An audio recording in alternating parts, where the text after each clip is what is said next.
Hi everyone, hope you are doing well from wherever you are watching this channel, depending on your time zone.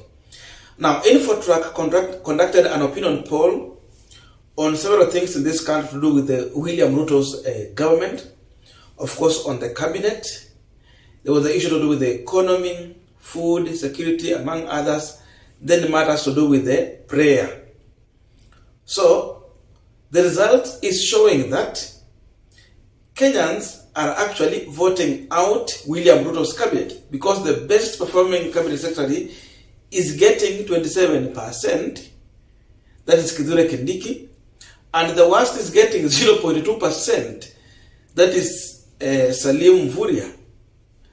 So the best is getting an E, and the worst is getting like 0. This is an indication to say that they are just voting out this cabinet. If they were being given a chance to make a decision of either this cabinet to stay or go, then the truth is that they are voting it out. No one, they want. Then matters to do with the religion. 5% of Kenyans believe that Ruto is a God-fearing person. In other words, what InfoTrack is fearing to say direct is that 95% of Kenyans believe that Ruto is not a God-fearing person. First of all, let us check on the cabinet performance. Kithure Kindiki is getting 27%, Ezekiel Machogu 12%, Ababu Namwamba 8%, Susan Nahumita 5%, Mithika Linturi 5%. Why Mithika Linturi is getting 5%? Nakuna chakula hii Kenya. Alfred Mutua 4%, Kipchumba Murkomen 4%, Moses Kuria 3%, Eliud Owalo 2%, Aden Duale 2%, Penina Malonza, huyu mwenye alikuwa amekataliwa 1%, she has tried compared to kwa hao wengine. Aisha Juma 1%, Alice Wahome 1%, Zakaria Mwangi Njeru 1%, Davis Chirchir 0.5%, Simon Chelugei 0.4%, Njuguna Ndungu 0.4%, inaenda hivyo. They don't need this cabinet. What InfoTrack has just feared to say the truth is that Kenyans are voting out William Ruto's cabinet. Okay? 5% of Kenyans say the president is God-fearing. I want us to use this opportunity on this punchline to check on the reason why Kenyans are voting out William Ruto's cabinet, and also the reason why Kenyans believe that William Ruto is not a God-fearing person. But before we go deep into that discussion, just a quick request for those who are watching and you are not subscribed, please consider subscribing. To our returning subscribers, I must say thank you so much.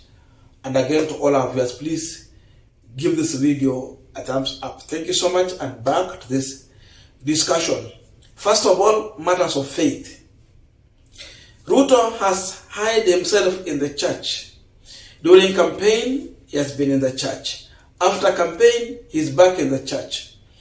The issue to do with the interdenomination prayer services, Thanksgiving every day. Despite doing all these things, and the offering is taken to the church, 5% of Kenyans believe that it's a God-fearing. 95% believe that Ruto does not believe in God. He's not a God-fearing person. So this opinion poll is here to tell William Ruto that Kenyans understand he's just a PR person. That is the direct information from Kenyans. So no matter however Ruto will try to go to church and make prayer, no matter how many times he's going to weep, hata alie mara ngapi, no matter how many times the tears will come out, Kenyans understand that William Ruto is playing politics in the church. Those tears is crocodile tears. Nothing serious about it. So they understand he's just using the church to play politics. That's why you see when Ruto called for prayers at Nyayo Stadium, to pray for the rains. Kenyans just look at William Ruto and they believe that the drama maker is here to make his drama. Because there are also many other solutions Ruto can use to solve the issue of drought in this country. We had irrigation scheme. You go to Galana Kolalu. What happened? How are they using Lake Victoria? How are they using the many rivers God has blessed us with in this country to make food available in the country? So, Kenyans are saying that, hey, you are making drama, and we are aware of your drama. So, even if Ruto will make prayer in the cabinet or elsewhere, he should know that Kenyans are not interested in his prayer. That vote means that they don't have any interest in William Ruto's prayer. They know we have enough priests, pastors, bishops who can pray for us. Not William Samuel Ruto. So let him deal with the matters to do with the governance, but not prayer. So that's a lesson he has to learn going forward. Again, tunasema ya kwamba God is the one who will judge people when it comes to issues of faith. But again, what has been accepted here here on earth is also accepted in heaven. So what Kenyans are, the view of Kenyans here could be also be the view of God. Because again, people's voice, that is vote, is the voice of God. So people have spoken their voice, and that could be the voice of God. They have told William Samoei Ruto openly, wewe si mtu wa Mungu. Watu wengi wanaamini hivyo. So the pastors around William Samoei Ruto should be asking themselves a question before they front Ruto as a God-fearing person and say all those good things about William Samoei Ruto. They should know that Kenyans are saying they are all making drama. Simple. Why are Kenyans voting out William Ruto and his cabinet? This cabinet has failed to make life affordable for Kenyans. They have failed to advise William Ruto that subsidy was very important to Kenyans. They have failed to tell William Ruto that Kenyans are sleeping hungry. They have failed to force William Samoei Ruto to understand that life is unaffordable to many millions of Kenyans in this country.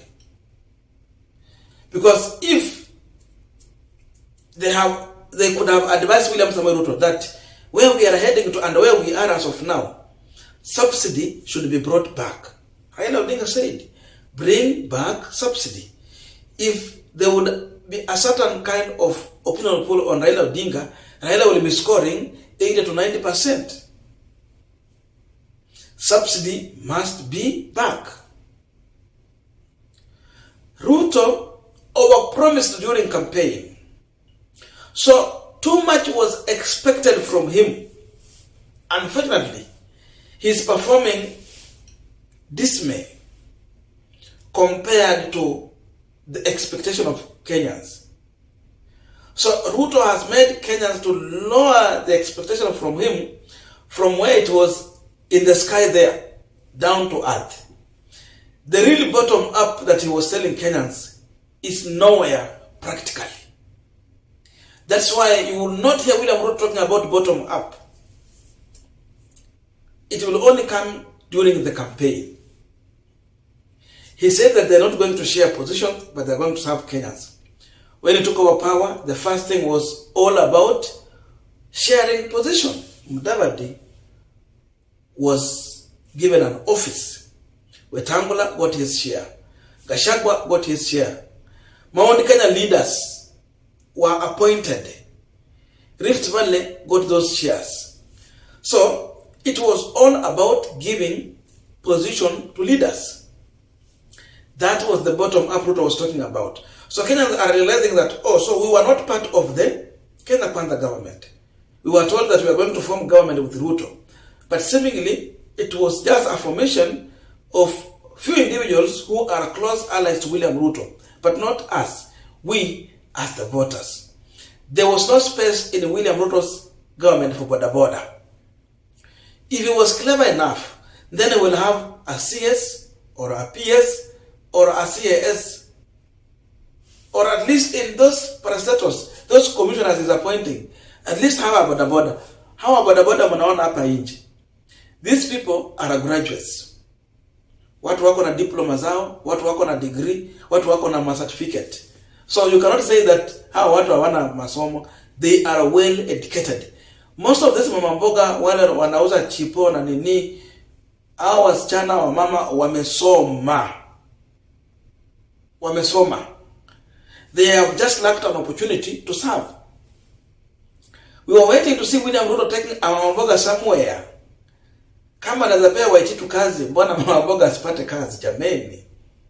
Yeah. So it is clear that they are learning that even in performance, the cabinet has failed to deal with the main issues. Job, hawajapea watu kazi. Matters of security is still a big issue. Circulation of money, hakuna pesa. Bei ya mafuta, vitu za kawaida, unga and everything is high. Electricity tariffs zinataka zipande juu. So the citizen people are not performing. When you come to education, they are lost. We don't know about watu wenye walifanya mtihani ya CBC. Now junior secondary school. Kids are going to school, it is hawana kitu wanasoma. Wako na mwalimu mmoja. Darasa ya wanafunzi 200. One teacher. When Kibaki was here, one teacher alikuwa na handle 45 children and below.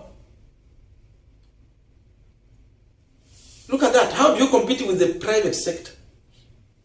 You can never compete with the private schools at that level. So, masomo imeharibika completely. We are totally lost. You go to those ministries, they are not working for Kenyans. It's all about taking photos.